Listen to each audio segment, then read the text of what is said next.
Job hunting is tough. I mean, really tough. I've been there, and I totally get it. So in this explainer, I want to share a bit of my own story, some of my personal stumbles on LinkedIn, and how I learned to turn those blunders into much better opportunities. Okay, let's dive in. Oh man, this quote right here, I have felt this in my bones. I remember that heart-pounding feeling, just firing off resumes like they were confetti, praying one would land in the right place. And you know the worst part? Going through rounds of interviews, even talking about salary, only to get nothing. Silence.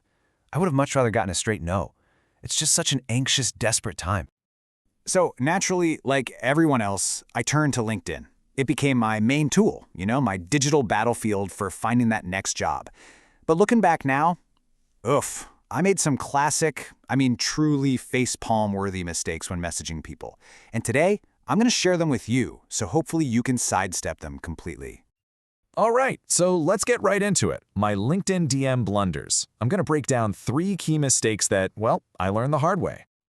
Yep, 3 of them. And trust me, these are the kinds of messages that can completely sink your networking efforts before you've even made a good impression.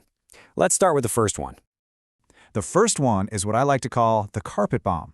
This is when you just copy and paste the same generic, "Hey, can you help me find a job?" message and blast it out to everyone you know, and maybe even some people you don't. It's basically the online version of shouting "hire me" in a crowded room.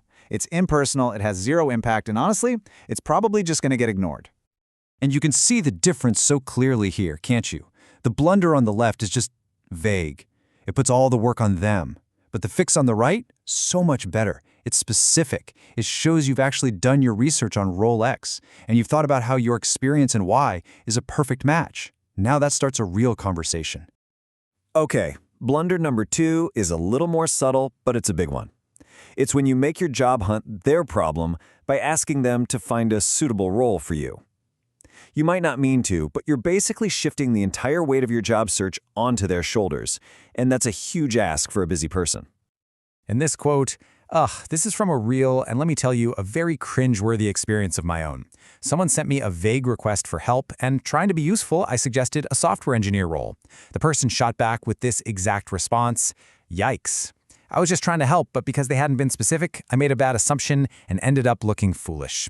So the key is be specific. Don't make them guess.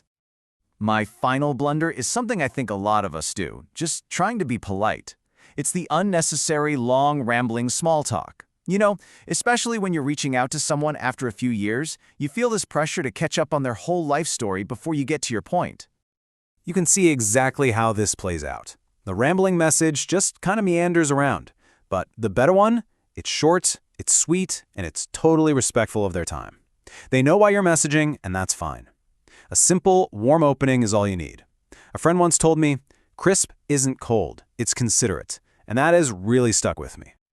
So after all those mistakes, what did I learn? Well, it all comes down to having a smart, thoughtful outreach strategy, and it's actually built on a few really simple principles.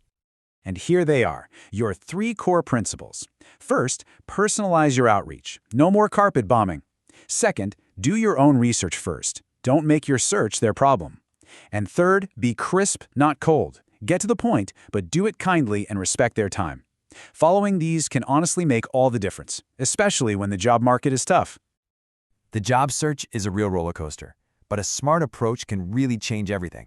I've shared my blunders and my lessons, but now I'd love to hear from you. What's your go-to LinkedIn tip for landing that dream role? Let's all learn from each other.